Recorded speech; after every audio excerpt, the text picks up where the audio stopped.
Laba Diena. My name is Helga Holtkamp and I represent the EEPG. The EEPG is the European Educational Publishers Group. We have 23 members that are educational publishers from 22 countries. We are a non-profit organization and our common goal is to provide teaching materials, quality teaching materials to further education in Europe. Ladies and gentlemen, I was very honored to be asked by our Lithuanian member Sviesa to come and talk to you today about the European perspective. I was in your beautiful city Vilnius in December 2014 and I had a really good time here. I gave a talk about textbook design. Unfortunately, today I have another appointment in the UK and cannot come and talk to you in person. However, I hope that in this brief video presentation we can share a few insights into the European perspective. So, first of all, we'll be looking at some PISA results. Then we have a brief look at textbook approval systems, mainly in Europe. Then we will look at expenditure and then get back to the textbook. And most importantly, how is it used in the classroom? Finally, I will try and answer the question, why is it important that teaching and learning materials are regularly updated? And furthermore, why is it important that they are provided by experts? PISA results are related to the economic development, GDP. Some people argue that the effectiveness of an educational system can be measured if the effect of low GDP is subtracted. However, the results for students won't change. The actual student in Lithuania is not doing as well in maths as his or her Estonian counterpart, even though the GDP per capita is comparable. However, you can also look at this from the opposite perspective. Hanušek and Wössmann, in their book The Knowledge Capital of Nations, defend their hypothesis about the relationship between cognitive skills, consistently measured by international student assessment, and economic growth. They find that the main results are applicable to both developing and developed countries.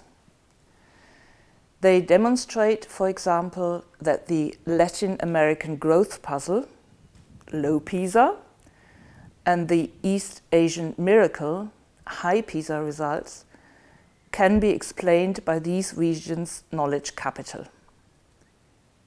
To put it simply, the better the education, the better the economy.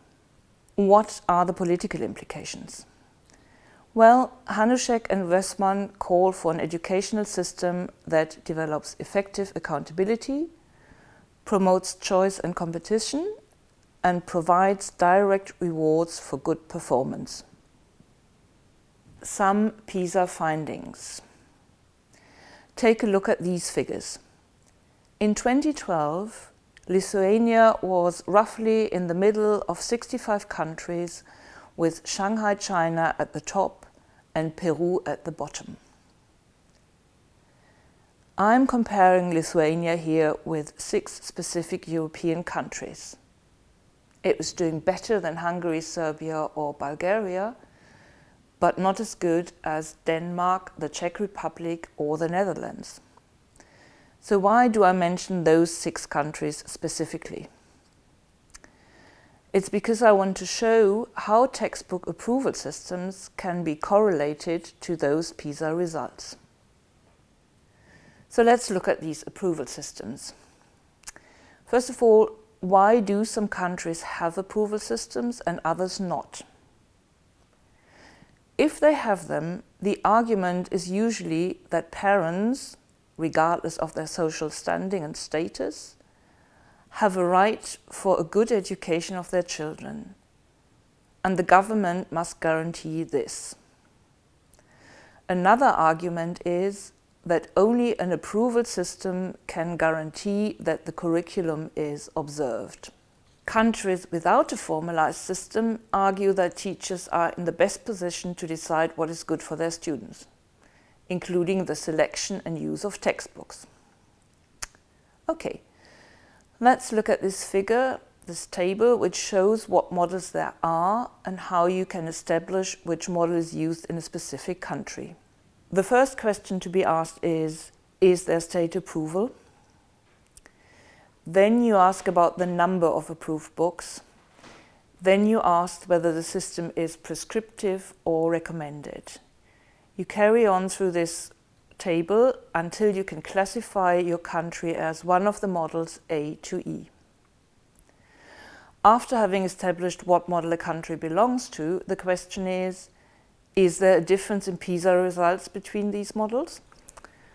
Without going into much detail, I can tell you that from the countries mentioned on the previous slide, Hungary, Serbia and Bulgaria belong to model B or C, and Denmark, the Netherlands or the Czech Republic belong to A, C or D. However, C is a very big group with some variations. In countries such as the Czech Republic, Germany or Austria, books are approved by the ministry, but the number of books given approval is not limited. In Hungary, Poland, however, there's a 2 textbook policy. So I would argue that this model needs to be more precise in category C. Before we come back to the textbook as such, let's have a look at expenditure for education. There is quite a lot of data about how much money is spent on education by the state. In the 28 EU states in 2011, it was 5.3% of GDP and about 10.8% of all public spending. The highest public spending on education relative to GDP was observed in Denmark, where we have 8.8%, but on average in the member states, public expenditure on education was within a range between 3.1 and 6.2%. Only Romania was below this. I could now go into detail about where the money was spent, whether it was spent in primary or lower secondary, or in upper secondary or in tertiary. Also, we could look at where most money came from the state or from private enterprises. In nearly all the states, between 69%, Portugal, and nearly 100% is from public funding. All of these figures are very well documented, and I've given you the address of the educational expenditure statistics. However, going back to our textbook, there are no available data on how much of this is spent on textbooks or other learning materials.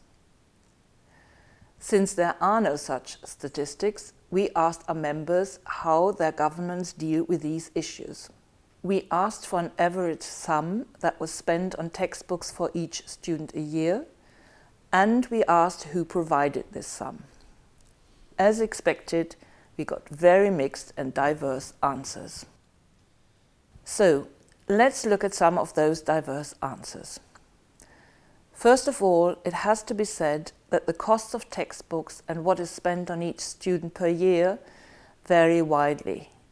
In Ireland, for example, 100 euros a year are spent on primary students and about 250 in upper secondary. And it has to be noted that in Ireland, the state only pays a very small amount, 10 euros towards this. The rest is paid for by parents. In Sweden, primary and lower secondary costs per year per student is about 60 euros. This is slightly higher in Finland and in Germany, and slightly lower in most of the Balkan states.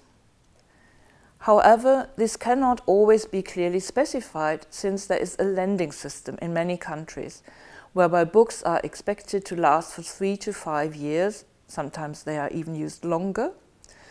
And this is the case, for example, in Germany, Latvia and Bulgaria.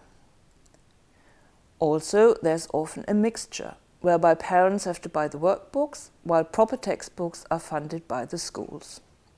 In some countries, like Serbia, parents also have to buy the materials, but families on social security get free materials. In some countries, like Latvia, state and municipality share the costs. The state allocates a specific sum for a textbook, but there is a freedom of choice how to spend it. In 2016-2017, the Latvian state will spend €18.95 per student per head, but it is not known how much the municipality will spend on top of that. If materials are free for students, like in Finland for primary and lower secondary, they might be bought by the schools without regulations, Finland, Denmark and France, or a number of approved books is possible, Germany, Austria, Spain. Or there's very limited choice, Hungary and Poland. So unfortunately, it is very difficult to say how much money is spent on textbooks. But when it is spent, is it useful to spend state money on books? And is it useful to spend it in new content creation? Okay, let's look at how teachers use books in the classroom. Since we cannot look at all available statistics in this shorter time, I have picked a country that is well known for its progressiveness in teaching, the Netherlands. And please remember that the Netherlands belong to Group A in our previous look at textbook approval models. Though these figures are from 2011 and might have changed a bit, they clearly prove the importance of textbooks in the classroom. 77% of the teachers mainly use textbook in combination with other materials. 5% of teachers use only textbooks. 14% use mainly self-found and self-created materials, and only 4% use solely their own learning materials. That actually means that 96% of teachers use textbooks in the classroom.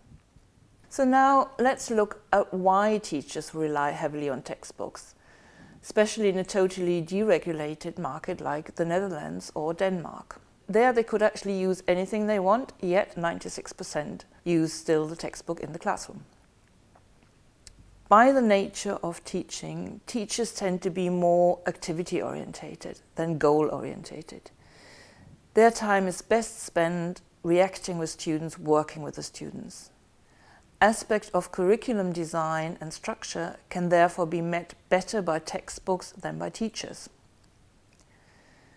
Teachers' planning time is limited, and high-quality resources which have been quality assured may provide more planning time for teachers to plan their lessons. In Britain, for example, the government used to encourage teachers to use open educational resources rather than textbooks.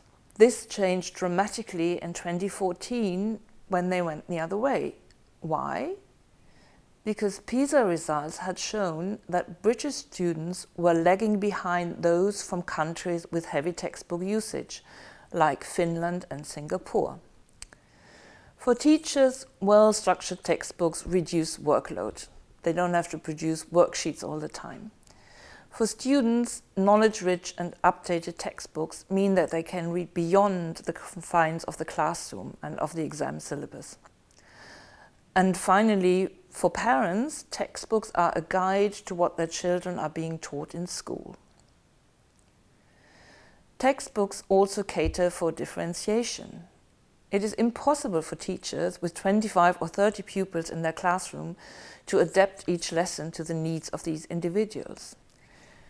Modern textbooks, however, give differentiation for better students and for students who need more help. At the same time, if teachers in a school or in a municipality work with the same set of books, their results will become comparable.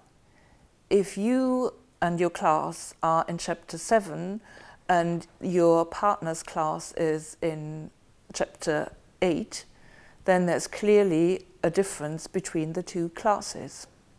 The pedagogical challenges for teachers are increasing, which makes an appropriate pedagogical approach by teachers more necessary.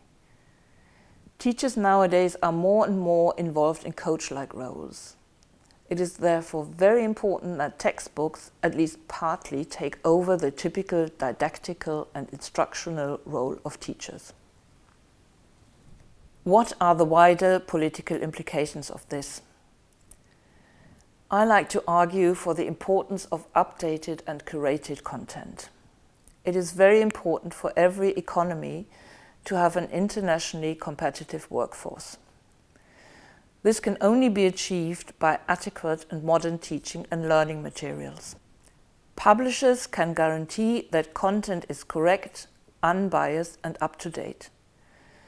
Editors and authors are trained teachers or scientists who can guarantee that the materials fit the curriculum and are regularly updated. Educational publishers have embraced the challenge of digitalization and provide better content than open educational resources and tech companies.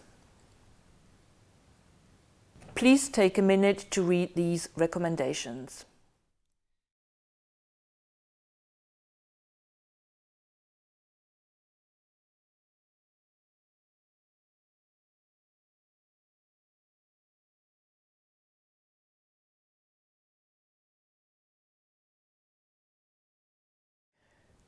Good education only works if all participating parties work together.